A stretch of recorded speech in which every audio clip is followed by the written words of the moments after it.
ఆత్మీయులందరికీ నా హృదయపూర్వక శుభాభివందనములండి. ఈరోజు మనం బైబిల్లోని అత్యంత శక్తివంతమైన ప్రాముఖ్యమైన ఒక వాగ్దానాన్ని ధ్యానించుకుందామండి.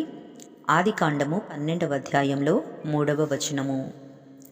నిన్ను ఆశీర్వదించు వారిని ఆశీర్వదించెదను, నిన్ను దూషించు వారిని శపించెదను. భూమి యొక్క సమస్త వంశములు నీయందు ఆశీర్వదించబడును అని ప్రభువైన యేసుక్రీస్తు వారు అబ్రహాముతో సెలవిస్తున్న మాటండి. ఈ మాట దేవుడు అబ్రహాముతో చెప్పినప్పటికీ విశ్వాసులైన మనందరికీ ఇది ఎలా వర్తిస్తుంది, ఈ వాగ్దానం వెనుక ఉన్న దేవుని మర్మం ఏమిటి, ఈరోజు మనం ఈ వీడియోలో వివరంగా తెలుసుకుందామండి. ఈ వీడియోను చివరి వరకు చూడండి, ఎందుకంటే చివరిలో మీకోసం ఒక ప్రత్యేకమైన ప్రార్థన, ముగింపు ప్రార్థన ఉంటుంది. ఏకీభవించి ఆశీర్వాదం పొందండి. నా ప్రియమైన సహోదరి సహోదరులారా, దేవుడు అబ్రహామును పిలిచినప్పుడు ఆయన వయస్సు 75 సంవత్సరాలండి. దేవుడు ఆయనతో నీ దేశాన్ని, నీ బంధువులను విడిచిపెట్టి నేను నీకు చూపించే దేశానికి వెళ్ళు అని చెప్పారు. అబ్రహాము దేవుని మాట మీద నమ్మకంతో తన భవిష్యత్తు ఏమిటో తెలియకపోయినా కూడా ముందడుగు వేశాడండి. అలా లోబడిన అబ్రహాముకు దేవుడు ఇచ్చిన 7 గొప్ప వాగ్దానాలలో ఈ 3వ వచనము ఒక శిఖరం లాంటిది.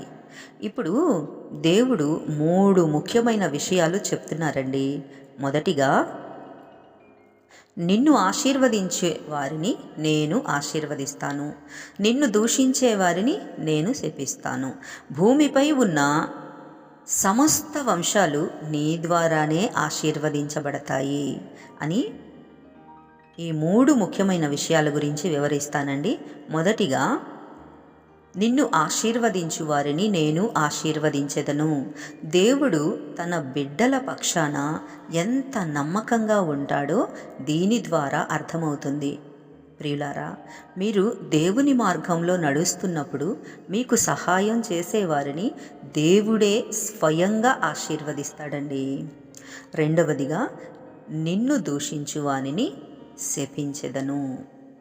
అవునండి, దేవుని బిడ్డలను ఎవరైనా అవమానించినా, హింసించినా దేవుడు చూస్తూ ఊరుకోడండి. పగ తీర్చుట నా పని అని ప్రభువు చెప్పాడు కదా లేఖనాల్లో. కాబట్టి మనల్ని ఎవరైనా నిందిస్తే మనం బాధపడాల్సిన అవసరం లేదండి. మన పక్షాన దేవుడే యుద్ధం చేస్తాడు.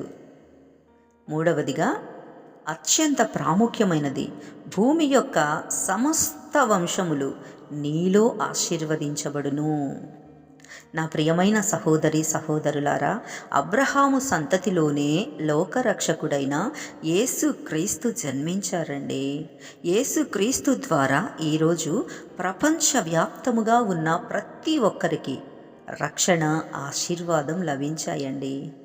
గలతీ 3:29లో కూడా మనం క్రీస్తు వారమైతే అబ్రహాము సంతతి వారమే అంటే ఈరోజు ఈ అద్భుతమైన ఆశీర్వాదం మీదే. మీరు ఒంటరివారు కాదండి, శాపగ్రస్తులు అంతకన్నా కాదు. మీరు దేవుని చేత ఆశీర్వదించబడిన అబ్రహాము సంతతి వారము. నా ప్రియమైన సహోదరి సహోదరులారా, ఈరోజు మీ పరిస్థితి ఎలా ఉన్నా సరే అబ్రహాములాగే దేవుని మాట నమ్మి జీవించండి. శోధనలు రావచ్చు, నిందలు రావచ్చు, కానీ దేవుడు మిమ్మల్ని ఆశీర్వాదకరంగా మారుస్తానని వాగ్దానం చేస్తున్నారు.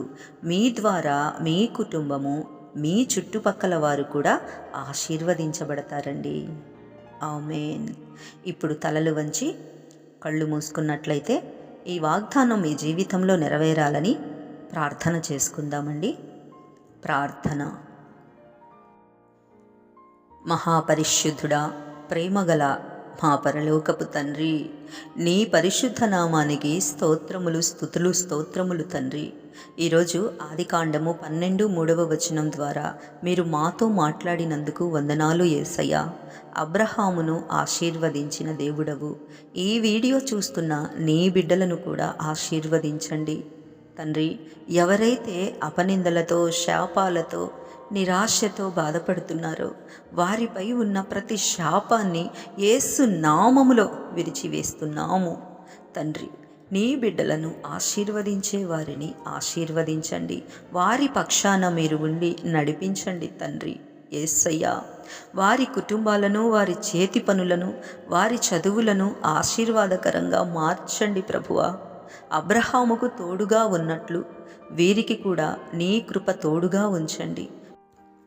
వారి ద్వారా అనేక కుటుంబాలకు ఆశీర్వాదము కలుగజేయునట్లు యేసు క్రీస్తు అతి పరిశుద్ధ నామములో ఈ ప్రార్థన అడిగి వేడుకొనుచున్నాము తండ్రి. ఆమేన్, ఆమేన్, ఆమేన్. ప్రైజ్ లార్డ్ అందరికీ. స్తోత్రం ప్రభువా. దేవుడు మిమ్మల్ని దీవించునుగాక. ఈ వాగ్దాన సందేశం మీకు నచ్చినట్లయితే తప్పకుండా లైక్ చేయండి, మీ స్నేహితులకు, కుటుంబ సభ్యులకు షేర్ చేయండి. మరిన్ని వీడియోల కోసం మన ఛానల్ని సబ్స్క్రైబ్ చేసుకోవడం మర్చిపోకండి. Praise the Lord. God bless you all.